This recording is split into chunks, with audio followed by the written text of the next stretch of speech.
The ASA Triangle Congruence condition says that if we have two triangles and we have two angles on the included side of one triangle congruent to the corresponding angles inside of another triangle, then the triangles are congruent. And that's what we're trying to prove. But we're going to proceed by contradiction.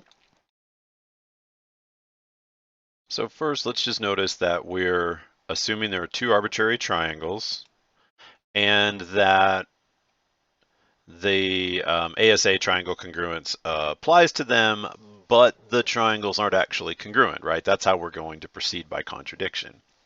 Now let's talk about this without loss of generality. So once we have triangles ABC, once we have these, these two triangles, ABC and XYZ, right, it doesn't matter which two angles inside that you use. So when I could pick any two angles and their included side, right? So it has to be an included side. If I choose y and z of one triangle, right, then I have to choose this line segment yz to be the included side between those two angles. Otherwise, the ASA triangle congruence conditions, the givens of that theorem don't apply to the triangles. So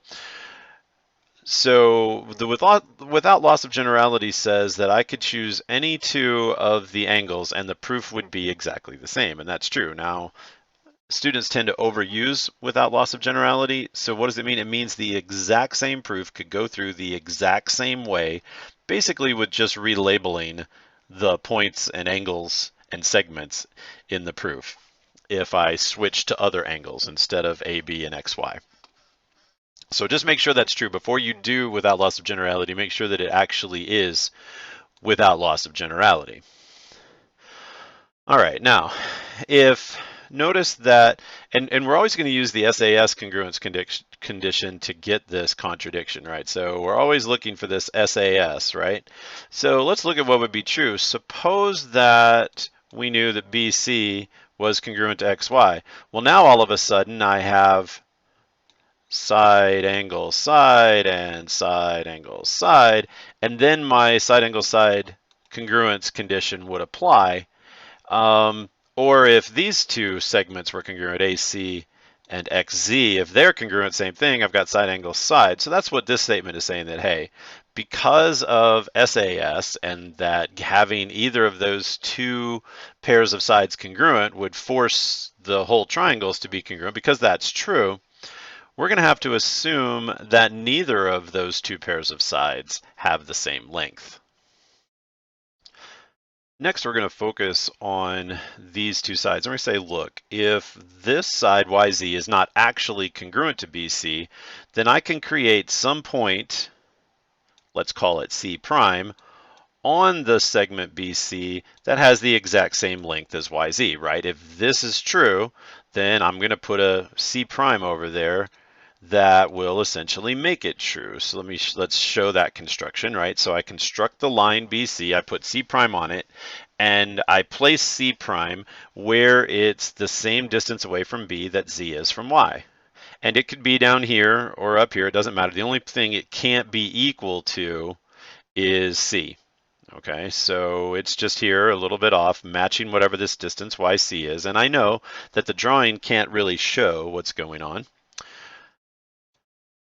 So now we're going to construct the line AC, and now we have SAS congruence, right? Why?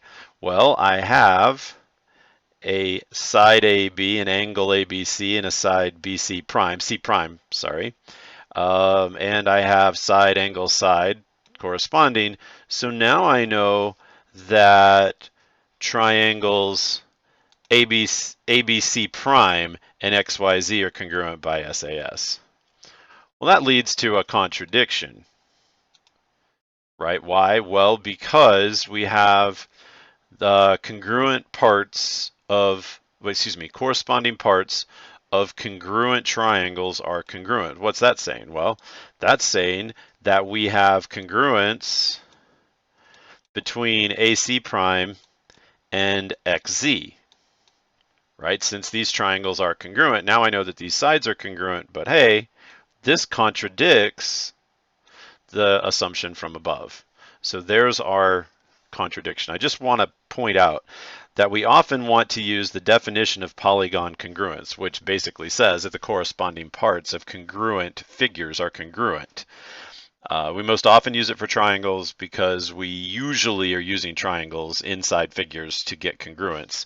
And so CPCFC would be that corresponding parts of congruent figures are congruent. But we put the T in there because it's almost always the way we end up using it. So you are allowed to use, this is a very well-known acronym in most geometry courses, so it's fine to use. Well, we've got it. Since our contradiction, we contradicted the ideas that these guys were different lengths, right? That was the idea, that we had the assumption up here that they had to be different lengths, but by SAS we proved they were in fact congruent, or excuse me, by contradiction we proved that they had to be actually congruent. So now we can apply SAS to side, angle, side, and side, angle, side, and then by SAS we know that the triangles are actually congruent. So lessons to learn from this proof are that for the other triangle congruences, ASA, AAS, and SSS, we are generally using the SAS congruence condition, which is an axiom, and we proceed by contradiction. In other words, if we assume the givens of ASA or AAS or SSS, and then proceed just following our nose, we can find a contradiction with SAS. So let me just rewrap. I'm not sure I've explained that properly. So for ASA triangle congruence, what do? We assume that an angle, an included side, and an angle are congruent to an angle, an included side, and an angle, right? ASA. We assume that's true, but that the triangles are not congruent, right? That's the trick. If we assume they're not congruent, then we can go ahead and do this trick where we place a point on one of these triangles and that's where we get the side from the SAS, right? We grab a side from over here and say, hey, I'm going to mark off the same distance on this segment, call it C prime.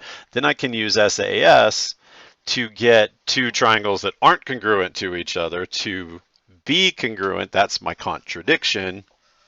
And then I can push the other triangle congruence theorems through that way.